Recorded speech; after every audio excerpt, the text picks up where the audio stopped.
Individual action, I believe, actually is all we have, because it's individuals that are making the changes. So across the whole of the spectrum, from grassroots change, community change, change in your home, right the way up to big systemic change, it's individuals that are powering that action.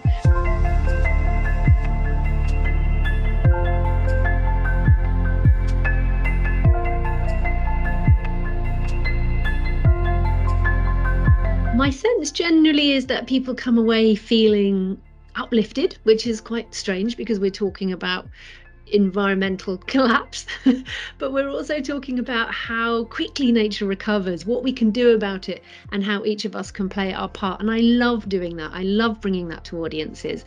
And I really don't shy away from the hard-hitting statistics and facts. And I encourage people to feel the feelings that are associated with that. But generally, we then go away looking at what we can do as individuals or across our organizations, and really go away with a sense of playful optimism of how we can play our part in tackling the ecological emergency.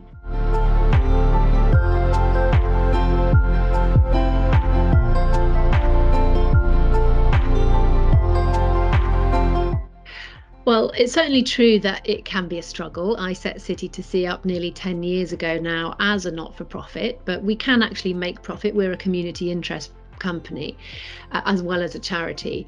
Now, I know lots and lots of not-for-profits who have different community models, and they haven't had shareholders that they've needed to service, and they're still profitable, viable businesses, but you don't have the shareholders that you're accountable to make the profits for. And with City to Sea, we have always reinvested any profits that we make back into the business to grow our impact, because ultimately a lot of the not-for-profit businesses and charities that exist really exist to create that impact, but at the same time they want their staff to be happy and well paid, and ideally they've got a business model which works and serves that organization. So, I mean, that's something we're still working on at City to Sea. We've always been a bit of a hybrid between a charity and a community interest company. But 10 years in, we're still going. So I'm proud of that.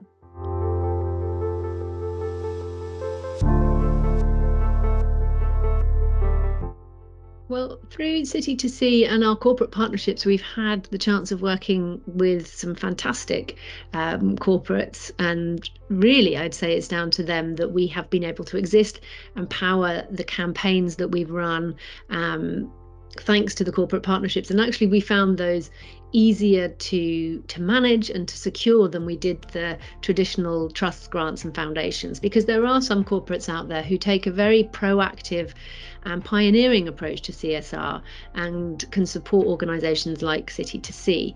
So for example, we worked with Chili's for around 6 years. Their remit was to get more people carrying refillable water bottles and refillable products, and for us we were all about trying to get people to use less plastic, and so that really helped for us fund our refill campaign, and we did that with the water companies as well for about 3 years. We've also worked with like large investment companies, and they've found that it's been a really brilliant talking piece if it's a subject that they've been engaging on with their clients. And I've been there sort of giving talks to their clients as well to help bring them on board with their environmental commitments. There have been times when it's been possible to gauge that some companies are paying lip service or slightly engaging in greenwashing as well, and being able to tell those that are genuinely committed to making a difference at this time. We've worked with both and we appreciate working with both, and I think really it's about how can we go on a journey with those companies if they're open to it, and really try and make those commitments more solid and more meaningful.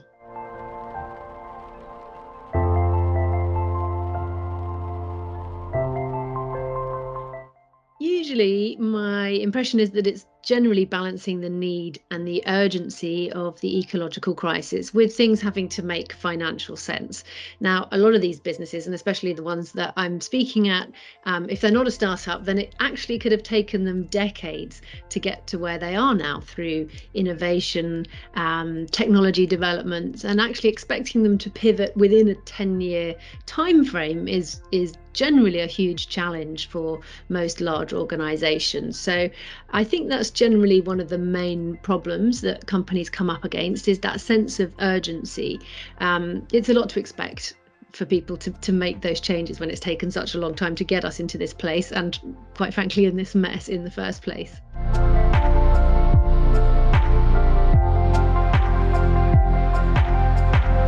Individual action, I believe, actually is all we have, because it's individuals that are making the changes. So across the whole of the spectrum, from grassroots change, community change, change in your home, right the way up to big systemic change, it's individuals that are powering that action. So whether that's just you at home switching to a plastic-free bathroom, signing petitions, or supporting an NGO like City to Sea, those impacts all add up. And especially when we look at individual changes, obviously there are around 8 billion of us on Earth here.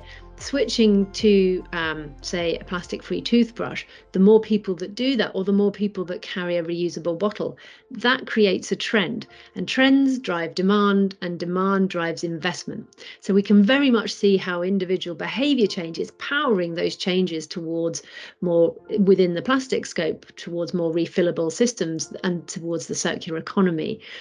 So that's sort of how individual action in terms of, voting with your wallet and what you buy can change things.